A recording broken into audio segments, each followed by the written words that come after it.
Gold trusted gold buyers మీరు తాకట్టు పెట్టిన బంగారాన్ని విడిపించి ఈ రోజు ఉన్న మార్కెట్ ధరకు కొనబడను. Hi, welcome to my show.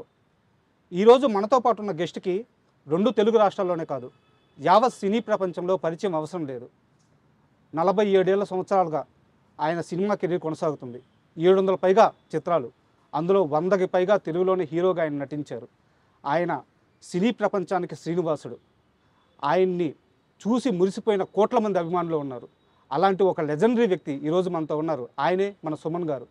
Suman గారితో మాట్లాడి ఆయన సినీ జీవిత విశేషాలు మరికొన్ని తెలుసుకున్నాం. హాయ్ సార్, నమస్తే. నమస్కారం అండి. సార్, ముందుగా అంటే చిన్నప్పటి నుంచి మీ సినిమాలు చూశాను సార్. 1-2 సందర్భాల్లో మిమ్మల్ని దూరం నుంచి కూడా చూశాను. ఇలా మీ పక్కన మీ ముందు కూర్చొని మిమ్మల్ని ఇంటర్వ్యూ చేయడం చాలా ఆనందంగా, కొంచెం గర్వంగా కూడా ఫీల్ అవుతున్నాను. ఈ అవకాశం ఇచ్చినందుకు చాలా thanks sir. Thank you sir. Thank you. And అలాగే ఇంటర్వ్యూలోకి వెళ్ళే ముందు ఇందాక నేను ఒక మాట మాట్లాడాను, సినీ జగత్తుకి ఆయనే శ్రీనివాసుడు అని చెప్పి. ఈ సాయంత్రం వేళ నేను నిజంగా శ్రీనివాసుడు ముందు కూర్చొనే ఉన్నానని భావిస్తూ, ఈ ఇంటర్వ్యూ అయిపోయే లోపల నాకు ఒక వరం కావాలి, అది ఎక్కడ వాడుకుంటానో నా ఇష్టం, కానీ ఆ వరం మీరు నాకు ఇస్తానని ప్రామిస్ చేయాలి. నా చేతుల్లో ఉంటే తప్పకుండా ఇస్తాను. Thank you sir. అండ్ మీ సినీ ప్రయాణం స్టార్ట్ అయింది ఒక కార్ మెకానిక్ ద్వారా. ఆయన తీసుకెళ్ళి కిట్టు ఆయన పరిచయం చేశారు. ఇది చాలాసార్లు చెప్పారు మీరు. అంటే సుమన్ అంటే ఎలాంటి వ్యక్తి అంటే, తనకి లైఫ్లో ఏ చిన్న సహాయం చేసిన వ్యక్తిని కూడా ఎప్పుడూ మర్చిపోయేవారు కాదు. ప్రతి సందర్భంలో వాళ్ళ పేర్లు ప్రస్తావిస్తూనే ఉంటారు. అలాంటి కిట్టు కుటుంబానికి సుమన్ చేసిన సహాయం అంటే ఏం చెప్తారు? యాక్చువల్గా కిట్టు గారు పాపం ఆయన ఫ్యామిలీ వచ్చి కొంచెం డిస్టర్బ్డ్ ఫ్యామిలీ అండి. సార్, ఇప్పుడు మీరు అడిగారు కాబట్టి అది చెప్పాలి. తను ఏంటంటే తను సినిమా ప్రపంచం, ఆయన ట్రావెల్స్, తర్వాత ఆయన లైఫే వేరే. ఆయన మొత్తం బెంగళూరులో, యాక్చువల్లీ మాకు కూడా పెద్ద కనెక్షన్ లేదు ఫ్యామిలీతో. సార్, ఆయన ఎంతసేపు సినిమా వాళ్ళతోనే, అంటే ఈ కార్లు పంపడం, సినిమా వాళ్ళ ఫ్యామిలీస్కి హెల్ప్ చేయడం, సినిమా వాళ్ళ ఫ్యామిలీస్కి ఏమైనా రియల్ ఎస్టేట్లో ఇక్కడ స్థలం ఉంది, అక్కడ స్థలం, అంటే డబ్బు కోసం కాదు, వాళ్ళ డబ్బుని జాగ్రత్తగా వాళ్ళు ఇన్వెస్ట్ చేయాలి అని చెప్తున్న వ్యక్తి. ఓకే, ఆ టైప్ వ్యక్తి. తర్వాత ఫంక్షన్కి ఇది మిస్ అయిపోతే ఇంకా కారే ఆయనకి ప్రపంచం. కారు ట్రావెల్స్ అని తప్ప పెద్ద ఏమి లేదు. సార్, అయితే నాకు అంటే నా ఎంట్రీ నుంచి అదే ఆయనే కదా మొత్తం చేసింది. సో ఎప్పుడు నేను ఆయన ఫ్యామిలీ గురించి కానీ ఆయన ఏ విషయాలు అడగలేదు. బట్ తర్వాత ఎప్పుడైతే ఆయన లాస్ట్ డేలో చనిపోయినప్పుడు, అప్పుడు ఆయన ఫ్యామిలీ వాళ్ళు బెంగళూరు నుంచి వాళ్ళు రావడం, కలవడం, అప్పుడే నాకు తెలిసింది.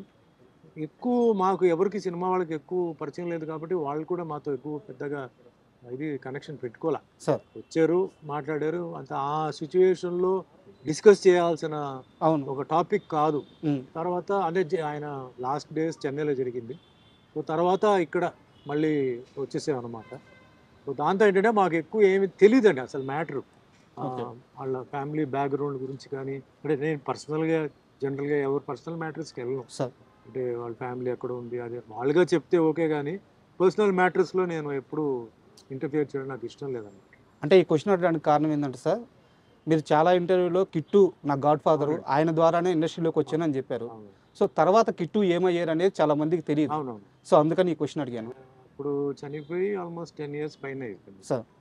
10 years 12 years అయిపోయింది సార్. ఎందుకంటే సుమన్ అంటే మాకందరికీ ఒక నిధిలాగా అనమాట. ఇలాంటి ఒక నిధిని ఇండస్ట్రీకి ఇచ్చిన మనిషి గురించి ప్రస్తావించి ఇంటర్వ్యూ స్టార్ట్ చేద్దాం అనుకున్నాను. అండ్ మీ కెరీర్ విషయానికి వస్తే సార్, ఫస్ట్ మూవీ నా తమిళ్లో నేమ్ ఏదే స్విమ్మింగ్ పూల్ అని ఏదో పేరు వస్తుంది తెలుగులో. ఫస్ట్ సినిమాలోనే ఫైటర్కి ఒక 5-6 పుల్లు రాలగొట్టారంట. అంటే నన్ను ఫస్ట్ ఆఫ్ ఆల్ నేను సినిమా ఫీల్డ్కి వెళ్ళడానికే నా కరాటే బ్యాక్గ్రౌండ్ అండి. Yes sir.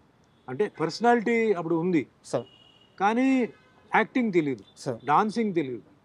ఒకటే ఒక క్వాలిఫికేషన్ ఏంటంటే karate black belt. Yes sir. ఆ కరాటే బ్లాక్ బెల్ట్ నన్ను కరాటే చేయడం చూసి ప్రొడ్యూసర్ డైరెక్టర్ టిఆర్ రామన్న గారు కిట్టు గారి ద్వారా మెసేజ్ పెట్టి తీసుకొచ్చారు.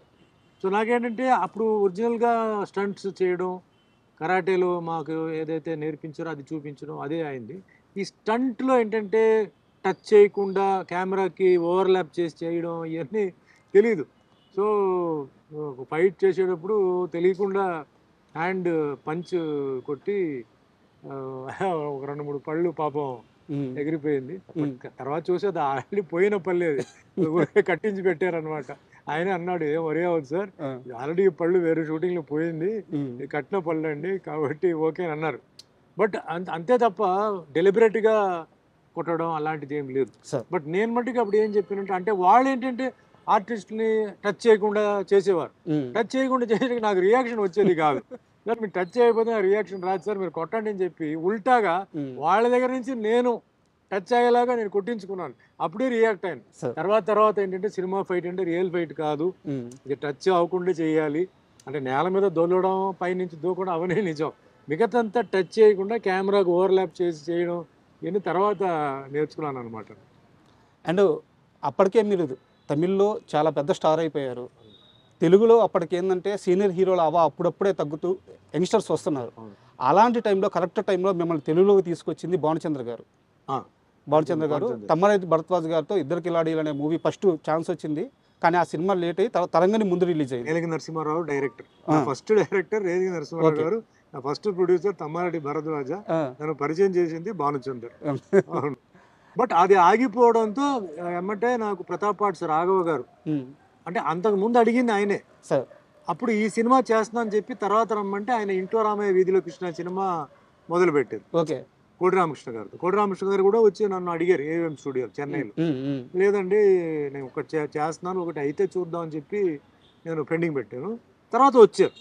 అప్పటికి ఇంట్లో రామయ్య వీధిలో కృష్ణ షూటింగ్ అయిపోయింది, రిలీజ్ రెడీ అవుతుంది.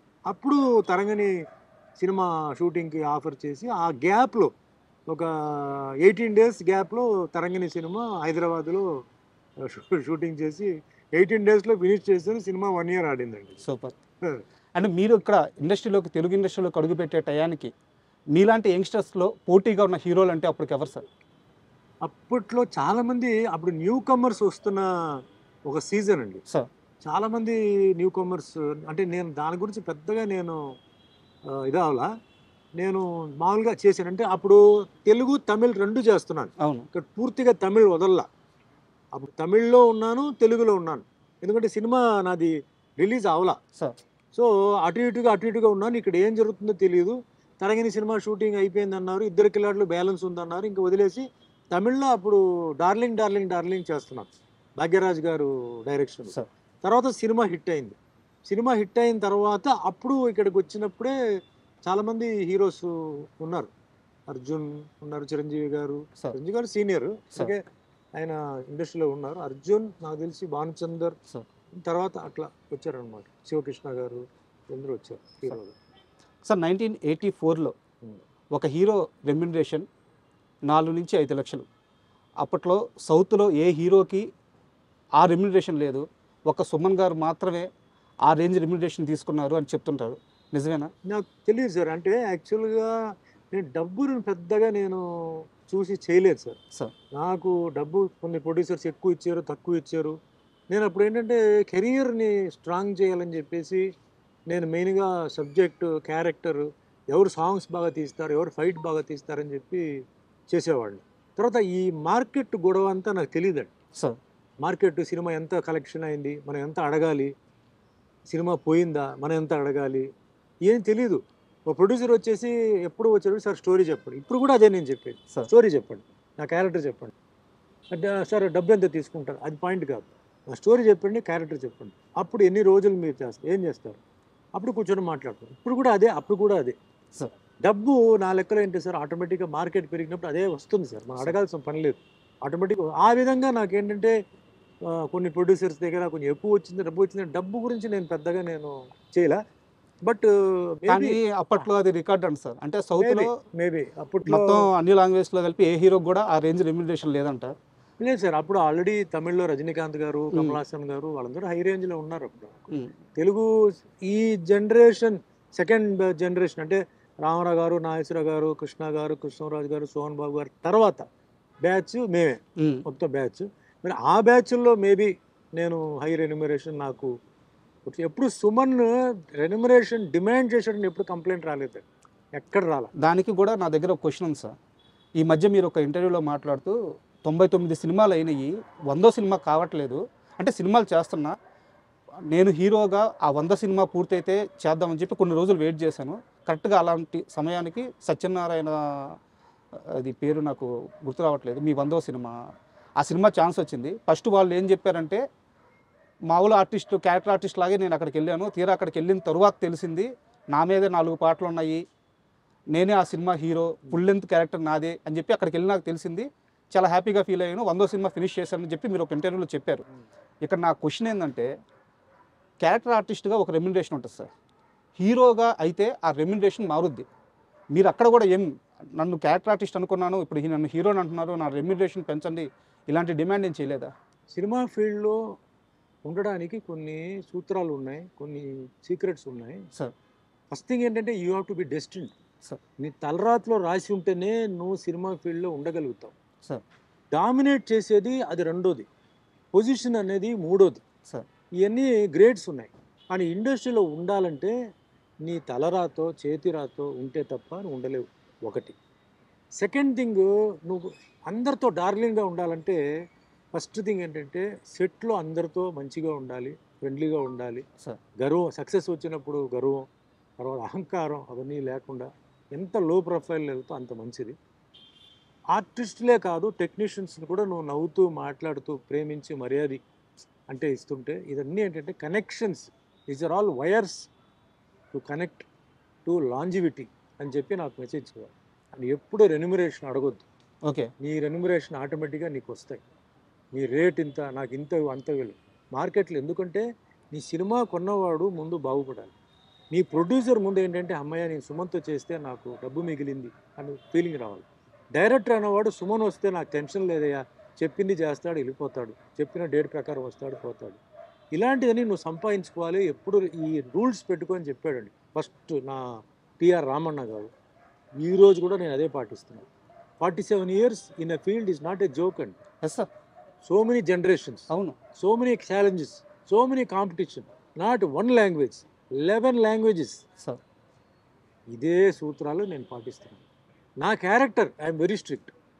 నా క్యారెక్టర్ ఏంటి, నా కాస్ట్యూమ్ ఏంటి, నా పెర్ఫార్మెన్స్ ఏంటి, గెటప్ ఏంటి, no vulgarity, no sex, sir.